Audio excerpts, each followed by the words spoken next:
好，欢迎来到快乐手工。朋友们，你们是不是也用这种口罩哈？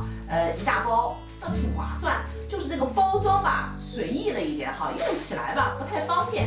所以今天呢，我要做一个收纳包。这2份材料啊，长度28厘米，宽度呢15厘米。我在反面呢烫了无纺衬。我们把这2份材料啊叠齐，我们在中心线的两端呢各车8厘米的线，然后我们把材料呢向两边折，熨烫一下。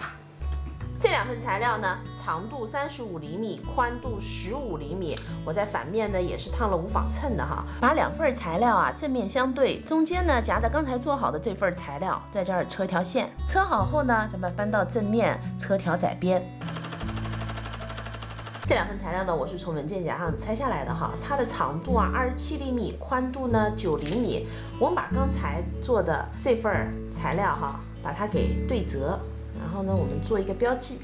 我们把它们中心点对齐，然后呢，车一段线，两头呢留1厘米不车。这片呢，我们把它搁在这儿。接下来呢，我们把材料这儿哈剪一刀，这样子呢，我们这个就能这样窝上来了哈。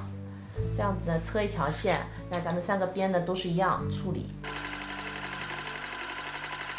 这个呢是包盖的材料，面子1份，里子1份，面上烫了个铺棉哈，铺棉长度呢18厘米，宽度13厘米，两边呢我打了个圆角，然后放1厘米的缝缝。我们把2份材料呢叠齐，然后沿着铺棉呢车上这条线。车好后呢，咱们翻到正面，也是车上2毫米的窄边。包盖呢车好了，我在相应的位置啊车了雌雄贴，然后我们把包盖呢固定在这一面哈。